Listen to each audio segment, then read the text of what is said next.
Tales have been told since man first gathered around the fires of prehistory.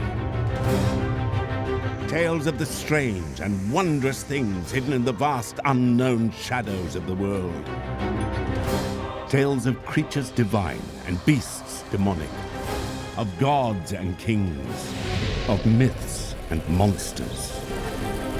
From dark forests to the lands of ice, from desert wastes to the storm-thrashed seas, every corner of the earth has its legends to tell. Stories of heroes and the villains they encounter, of the wilderness and the dangers within. Stories of battles, of love, of order, and of chaos. But what are the roots of these fantastic tales? And why have they endured so long? In this series, we'll explore the history behind these legends and reveal the hidden influences that shaped them. War and disease, religious and social upheaval, the untamable ferocity of the natural world. And above all, the monsters lurking within ourselves.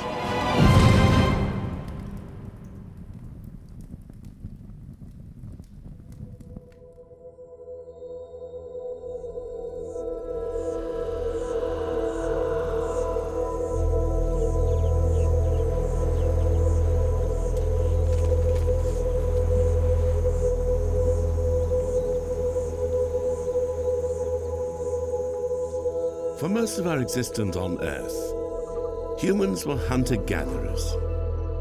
We foraged for survival, living on what we could scavenge, always on the move.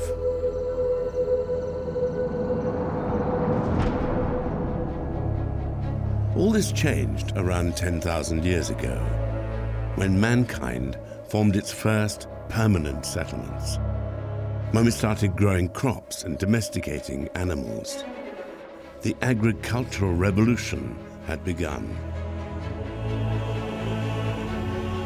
The settlements grew, towns formed, then cities, nations, and empires.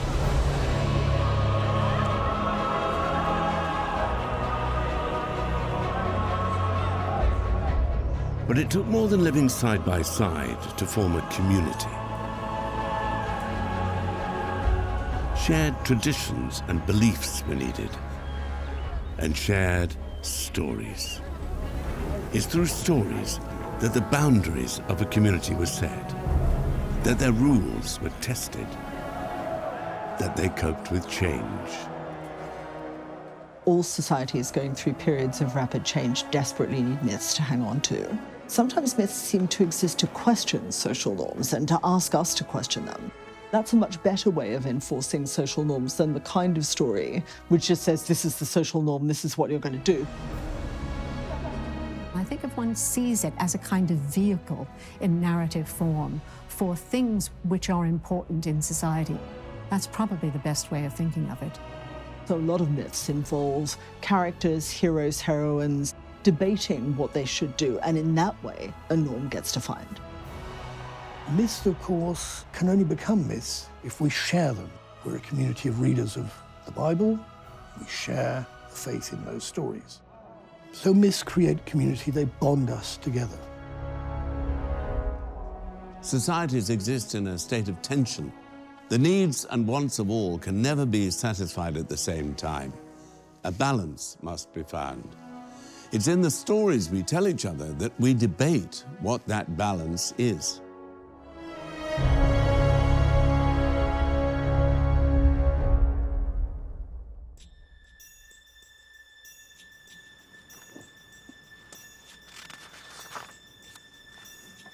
The laws of the kingdom were clear,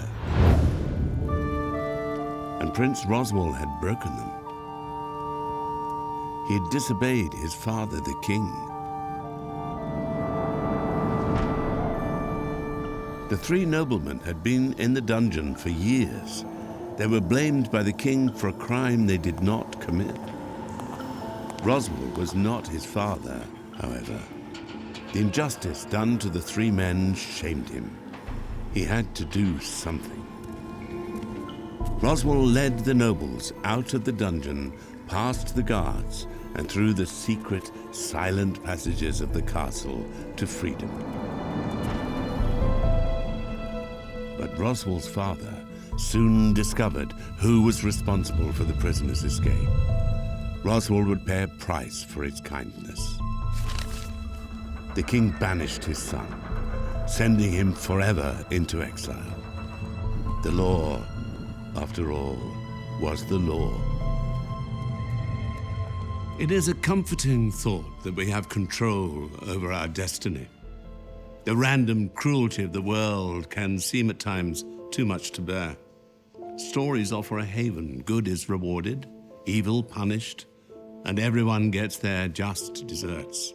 In a story, even catastrophe has a reason.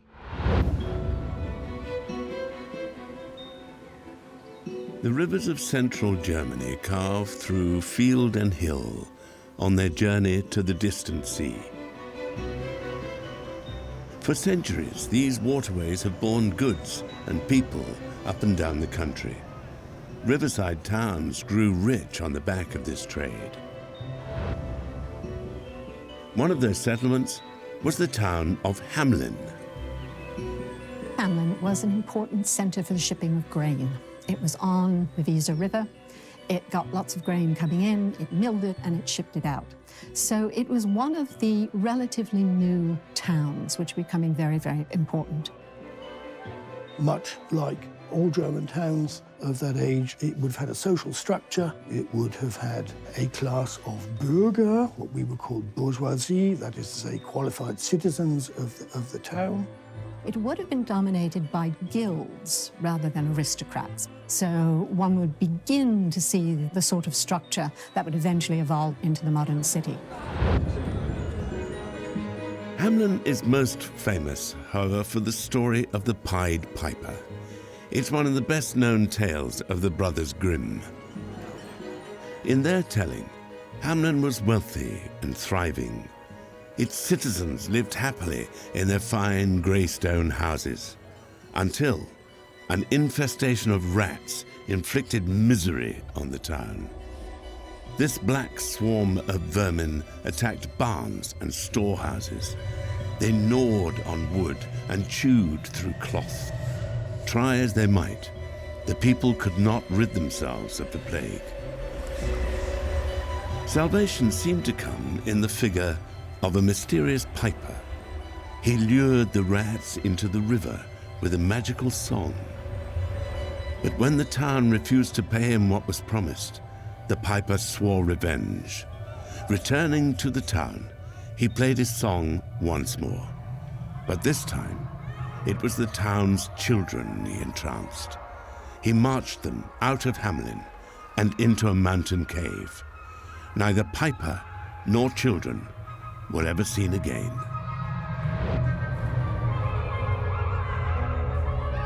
There's more to it, however, than mere legend. In 1384, the Hameln Chronicle recorded that a century had passed since the children had left the town. Something did happen in Hameln, but what?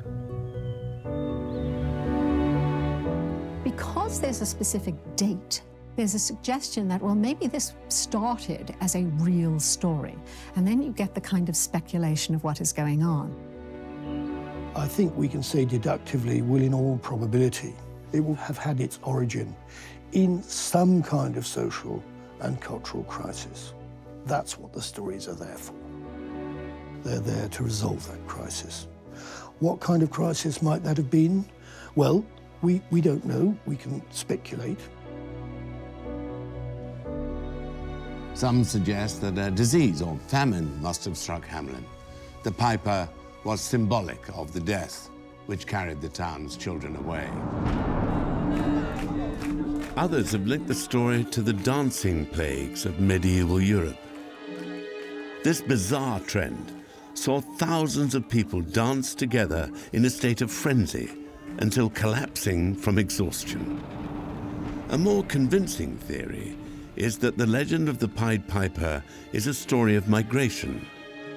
The town's children were in fact citizens who left Hameln en masse in the late 13th century. This was a time when recruiters traveled across Central Europe seeking settlers for land further east. They offered rewards for those willing to move. Thousands took up the offer.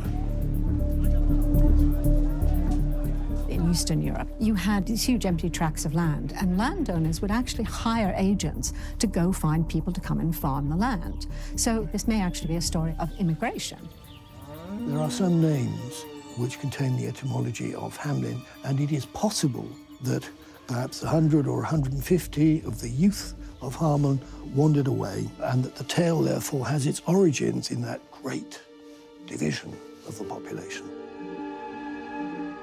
The Grimms recorded their version of the story in the 1800s, but the tale had been told and retold in Europe since the Middle Ages, and it evolved along the way. Once you get people living in cities and they're crowded, you begin to see a change in the kind of stories they tell themselves or they tell each other. There are no rats in the original story. The idea of the bargain comes in even slightly later. Then by the time the 19th century comes along, you begin to get a much more sentimental thing, the little lame boy or the little blind boy, depending on the version, who can't keep up with his fellows, and therefore, the mountain closes before he can get there. So it's a wonderful example of how myths will change as society changes. The story of the Pied Piper is one of social norms broken. Hamelin loses its children not to the random cruelty of sickness or war, but because of its own people's actions. They broke their agreement with the piper. Their greed and dishonesty are responsible for the disappearance of the children. In times scarred by war, starvation, and disease, the sense of control the story implies must have been comforting. Avoid Hamelin's mistake. Obey the rules of society, and catastrophe can be prevented.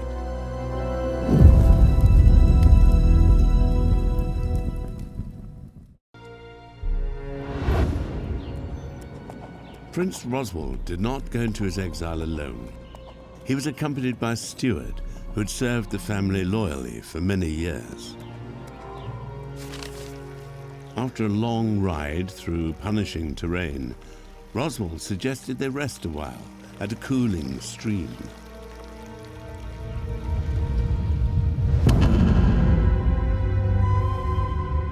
A sharp blow sent Roswald crashing unconscious to the ground. The steward sneered over him. Long had this man nursed resentment for his masters. Long had he cloaked his ambitions. Roswald's parents had given him gold enough to live in princely fashion. The wicked steward took it all. Donning Roswald's fine garments, the steward rode away with a prince's fortune and a prince's name. Poor Roswald was left for dead. Not all lawbreakers are as unpleasant as Roswald's treacherous steward. The good thief is an archetype found in cultures around the world. This rogue may break the laws of the land, but only to follow a higher code. In rebelling against the existing social order with all its flaws and inequalities, the good thief holds out the promise of something better.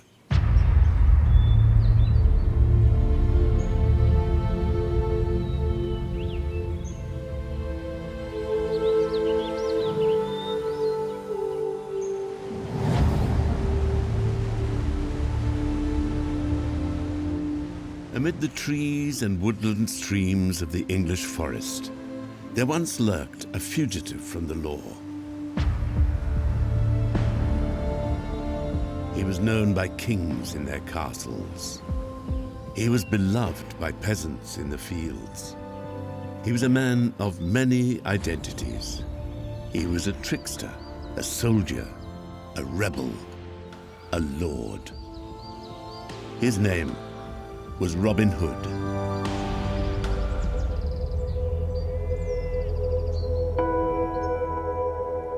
Since emerging in the 14th century, Robin has become one of the world's most famous and enduring legends. Today, his story seems familiar to us all. Robin lives in the woods with his merry men. He challenges the wrongful authority of the Sheriff of Nottingham, and he robs from the rich to give to the poor. Yet this familiarity disguises the evolution of this legend.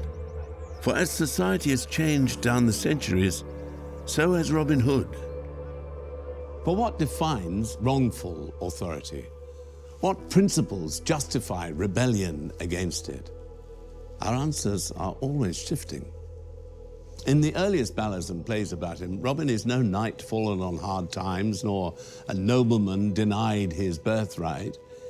Instead, he is a man of the people, a yeoman, a little more than a peasant. The Robin Hood story is very much a story of ordinary people against authority. And Robin Hood is the nexus that allows authority to be challenged.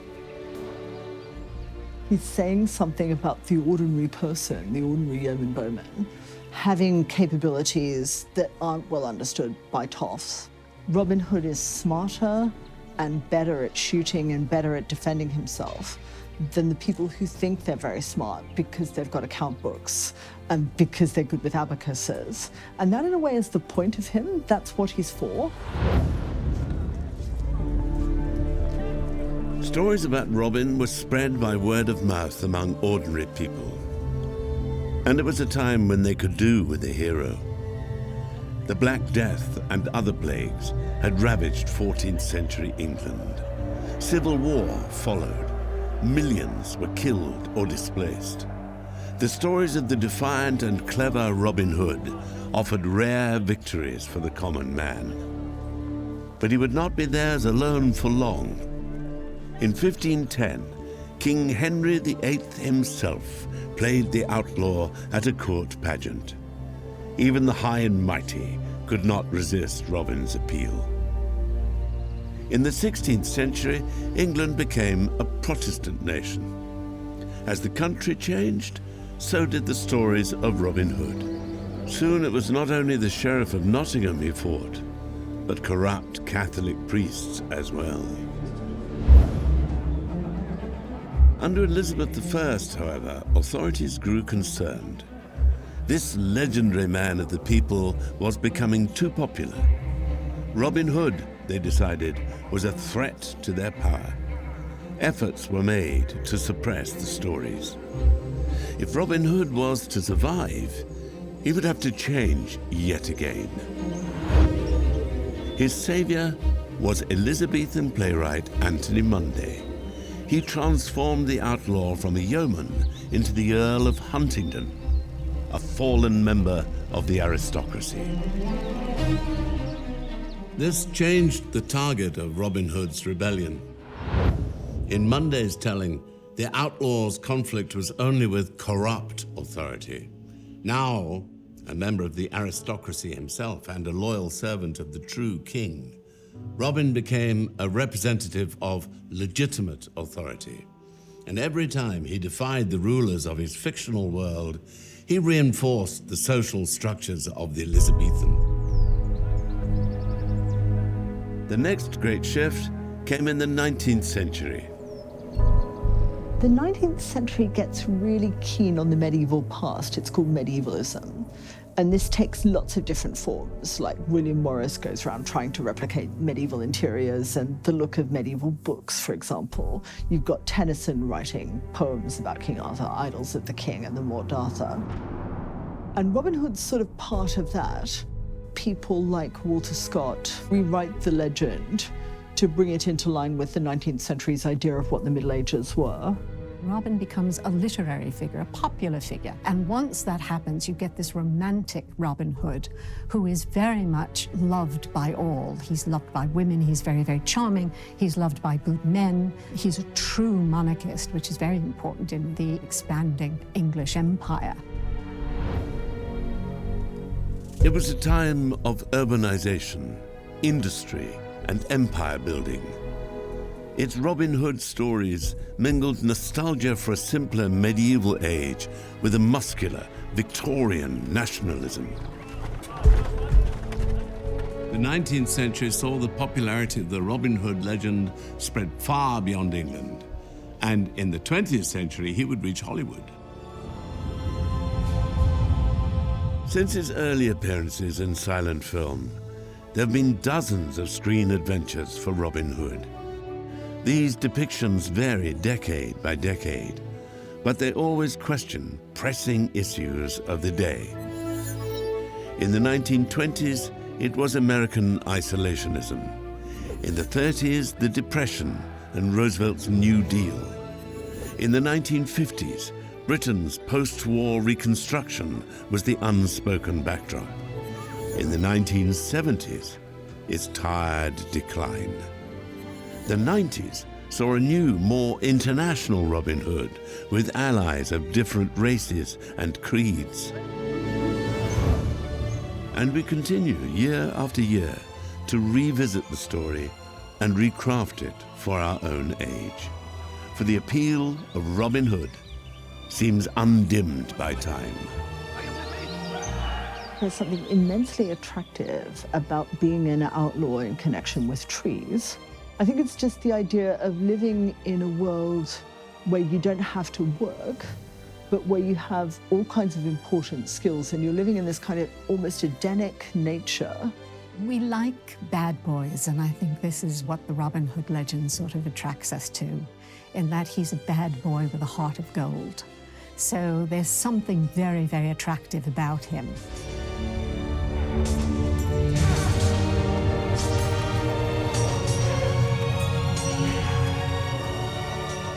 His identity, his enemies, and the questions he asks of us continue to evolve with every new screen adventure.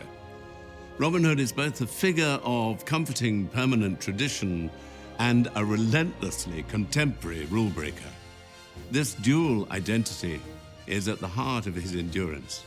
It is through constant evolution that Robin Hood maintains his foothold in our imagination.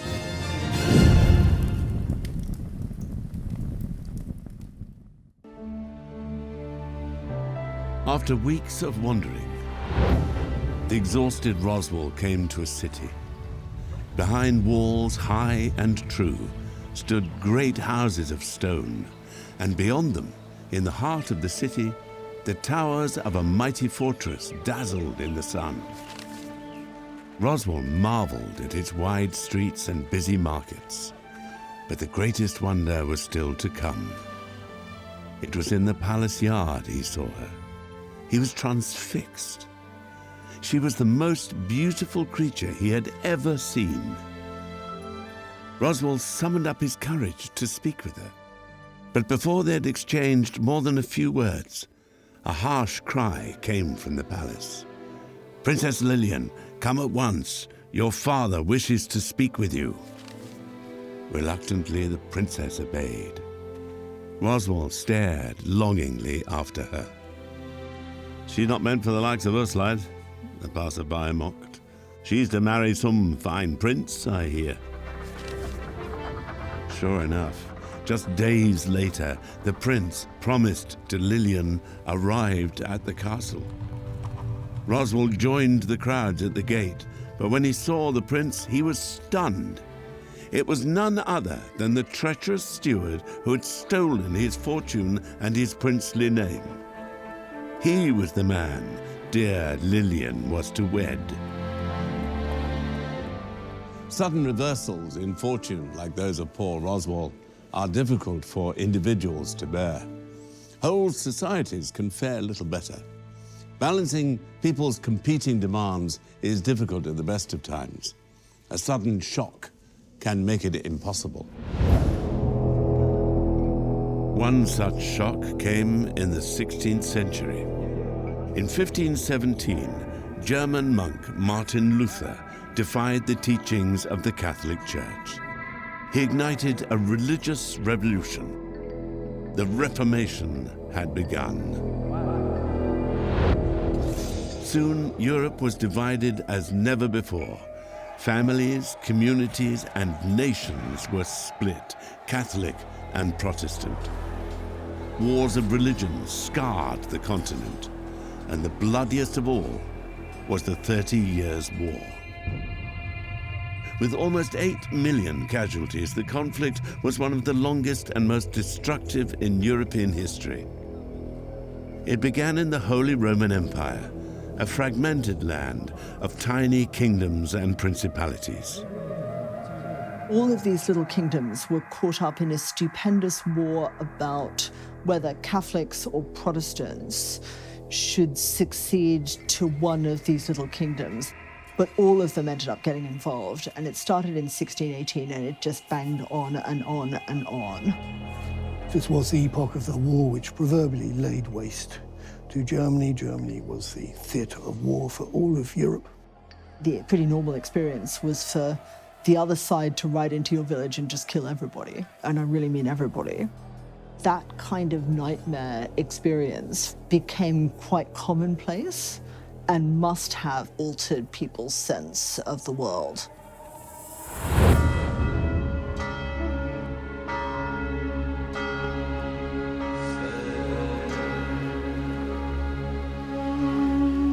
Caught up in this conflict was the North Bavarian town of Bamberg. It was a town built at the meeting of two rivers, 40 miles downstream from Nuremberg. It had grown in the shadow of a mountain fortress, but at its heart was the church.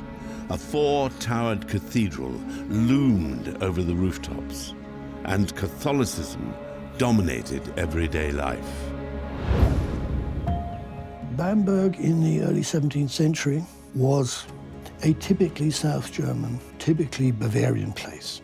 It would have had a strongly established Roman Catholic culture.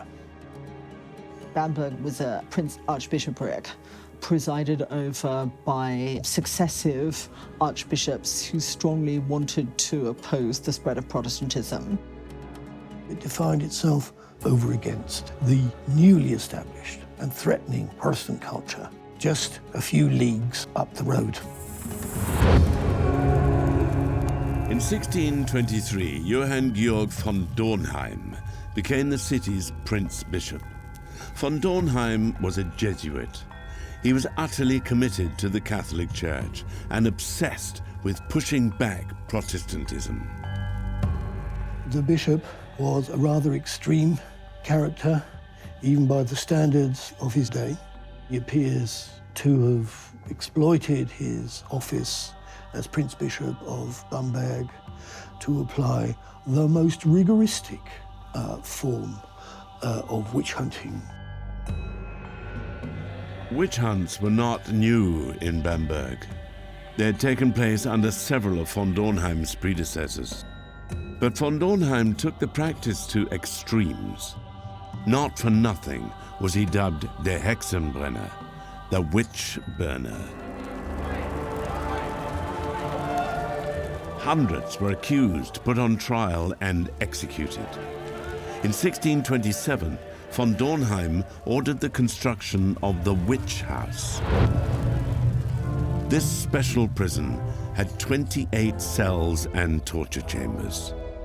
It was here he secured his confessions.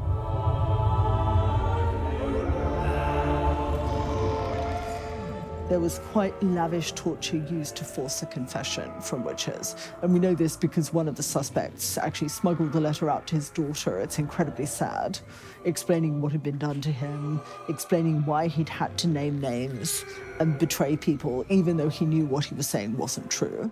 And it was the standard array of medieval tortures: thumb screws, the boots, and the strappado, which mostly rely not only on pain, but on creating disfigurement and disability. Neither age nor rank proved a defense against accusation. Among those executed were the mayor and his wife. Georg Hahn, a prominent doctor in the town, opposed the trials, but that only made him a target for the bishop.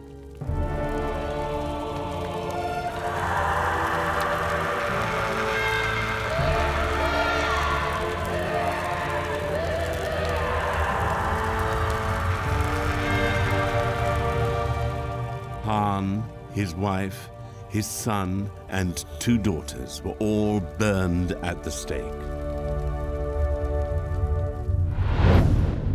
Witches have featured in European mythology and folklore for thousands of years, but they were never confined to the safe world of the story.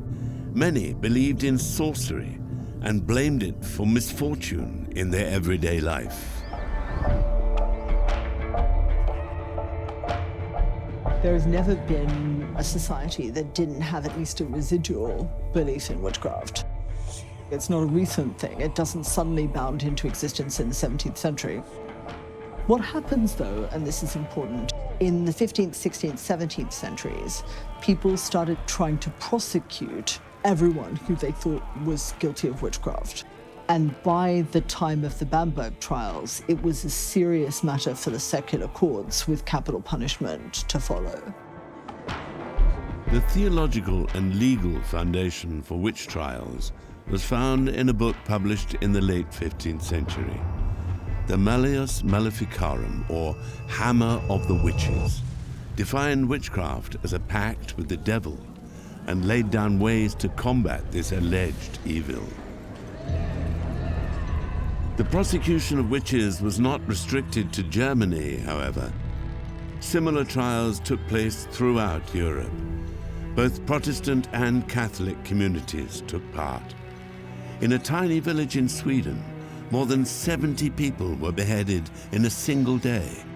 Hundreds were killed in Scotland, and the Spanish Inquisition accused thousands. A moral panic was gripping Europe.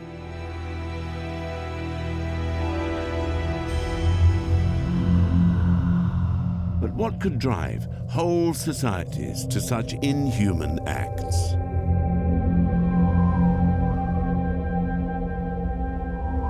For hundreds of years in the Middle Ages, Europe benefited from long summers and mild winters.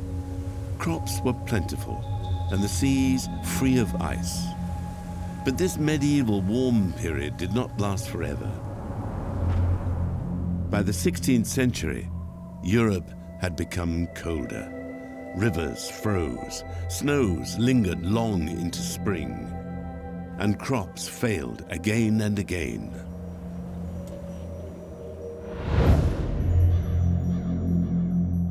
There was widespread famine.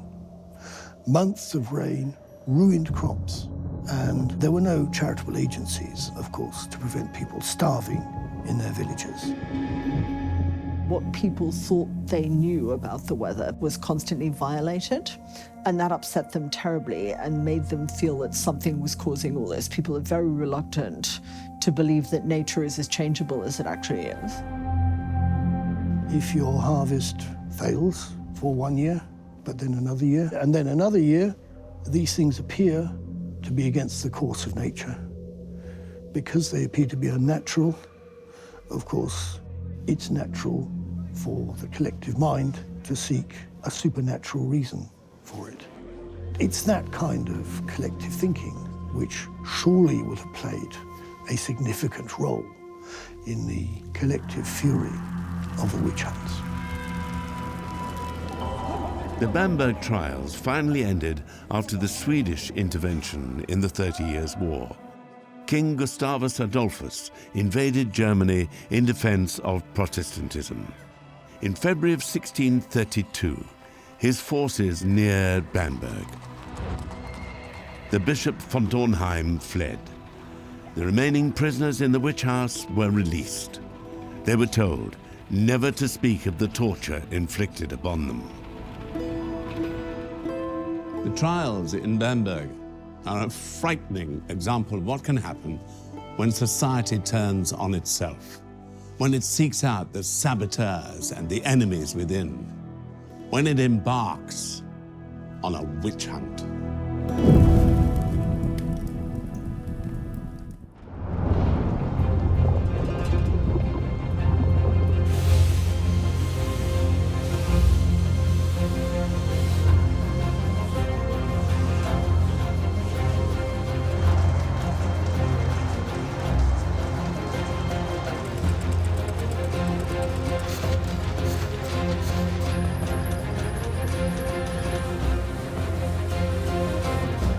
In the 19th century, Britain was transformed.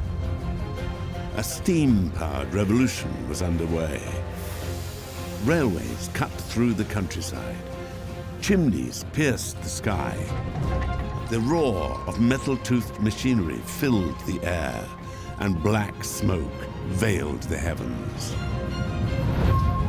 The Industrial Revolution made Britain a global superpower. It reshaped the landscape of the country, and it altered the lives of its people forever. Although creating great wealth and beginning to improve living standards of even the poorest, this new age of industry was also disrupting established ways of life. Old jobs were disappearing and towns were swallowing up people in their thousands. The cities were transformed by factories and mills. They became dark and dirty. People started doing what we would now think of as a really long workday, actually. They typically were roused by the factory siren at sort of 7 in the morning and didn't stagger home again till 6 at night. When you get new communities, you really have to create myths and legends that allow people to deal with that environment and allow people to identify themselves with that environment. Once you've got people living in the rookeries, they're going to start trying to make up stories about where they are, and they're going to start trying to incorporate this nightmare landscape of thick smoke and fog and blackened buildings and hungry children into their mythology as a way of coping with it. There aren't the certainties of the old small communities where everybody knew everybody. So the Industrial Revolution was a great sort of upset to old communities, but it also created new communities. And it's the transition between the old and new communities where you get a lot of new legends and myths starting to emerge.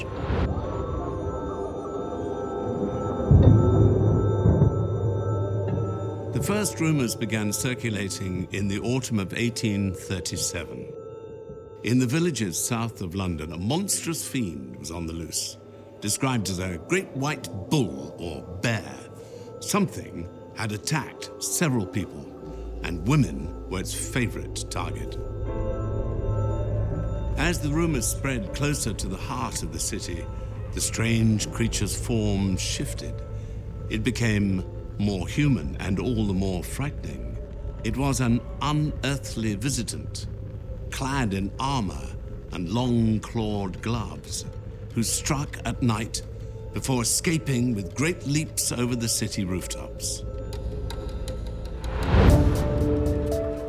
By early 1838, authorities could no longer ignore the phenomenon.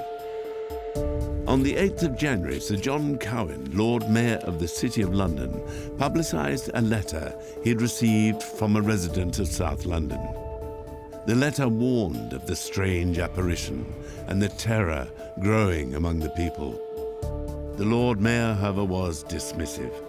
These attacks were either made up or the work of malicious pranksters.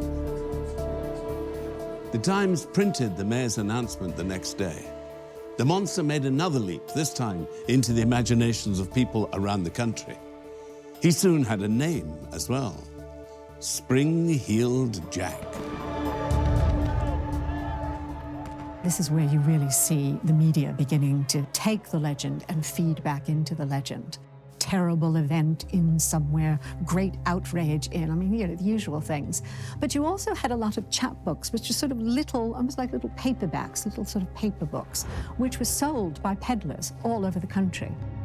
He comes from the kind of literature that usually gets characterized as the penny dreadful, which is a literature deliberately produced for, and to some extent also by, the ordinary kids who are just about literate, who love a good story, who love to be scared. The idea of something jumping at you is like a popcorn moment in a horror film, basically. And this is part of the thing that appealed to people. They like to be scared.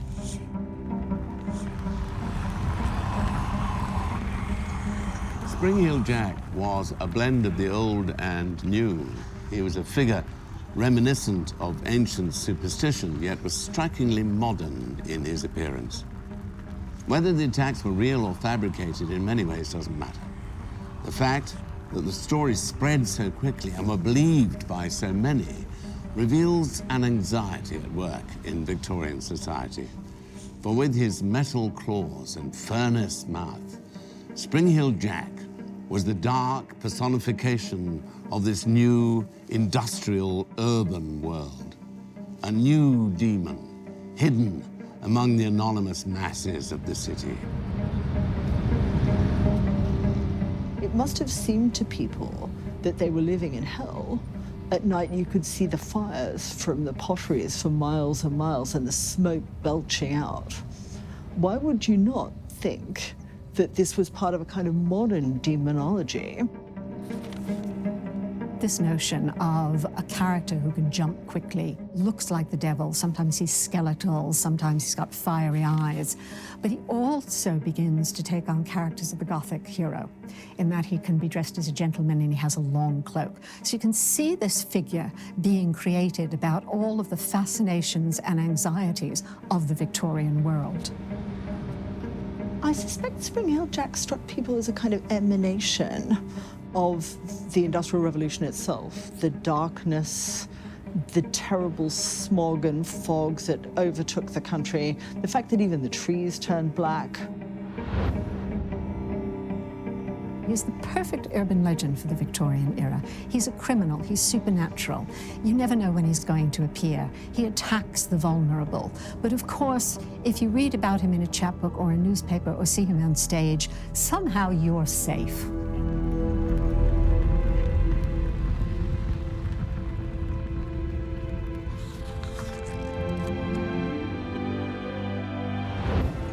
Three days of jousting were announced to celebrate the nuptials of Princess Lillian. The crowd roared as the jousts began. But sitting in the royal box beside her husband-to-be, Lillian could not muster even a smile. Across the tourney field, the miserable Roswell paid little heed to the spectacle either. When the jousting came to an end, the victors paraded down the ground. The custom was for them to stop and bow at the royal box. But not this day. Instead, the three knights ignored the impostor prince and rode on towards the other side of the ground. There, among the common people, they found Roswell. It was to him they bowed. Roswell was stunned until the knights removed their helmets. They were the noblemen he had freed from his father's dungeon. They denounced the impostor in the royal box and proclaimed Roswell the true prince. "Arrest them!" the steward cried, but nobody moved. "Arrest them!" The more he shouted, the less princely he looked. Instead of the royal bride he hoped for, the steward received a traitor's death. His head was left to rot above the city gates. Reclaiming his royal title, Roswell married Lillian. The happy kingdom they inherited lived in peace and justice all the rest of their days. With roots in earlier folklore, the story of Roswell was a popular one in 16th century England and Scotland. It was a tale of social order uprooted and then restored. An attractive proposition for many in what was a time of religious upheaval and national uncertainty. For change is often frightening. Too much can tear society apart, but too little and society withers. In times of change, stories can be a comfort to cling to or a tool to probe with. They can be a reminder of shared history or a vision of a possible future. The best of them have lingered in our memory for centuries. The tensions in society reflected by those tales have not disappeared completely, however. We remain a jumble of contradictions just about muddling by. But as was ever the case, is in the stories we cherish, in the legends we believe, and in the myths we retell, that those contradictions are debated and our values are tested.